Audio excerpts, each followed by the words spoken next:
Tired of sticky counters and stubborn stains slowing you down in the kitchen?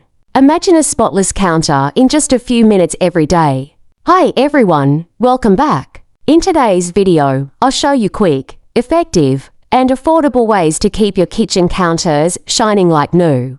Cleaning your counter means removing dirt, grease, and bacteria build up so your space stays hygienic and safe for food preparation. 4. Step-by-step practical guide. Step 1. Clear off the counter by removing small appliances or dishes. Step 2. Wipe loose crumbs with a dry cloth. Step 3. Spray your cleaning solution evenly across the surface. Step 4. Use a microfiber cloth to scrub gently in circular motions. Step 5. Dry the counter to prevent streaks and keep it polished.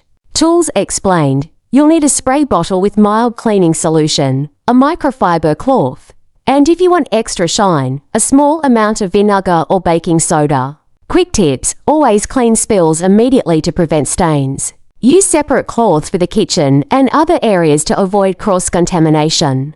And never forget to sanitize high-touch spots like edges and handles. Cost comparison: a branded kitchen cleaner can cost around $5, but a homemade mix of vinegar, water, and a few drops of dish soap costs less than $1 and works just as well. Mini workflow: clear gives wipe gives spray gives scrub gives dry. Repeat this routine daily for lasting results. Notes: if your counter is marble or granite, avoid acidic cleaners like vinegar. Instead, use a pH-neutral solution to protect the surface. So, quick daily cleaning keeps your counter spotless, saves money, and creates a healthier kitchen environment. If you found these tips helpful, make sure to like, share, and subscribe for more simple home care ideas. And let me know in the comments what cleaning hacks you use in your kitchen.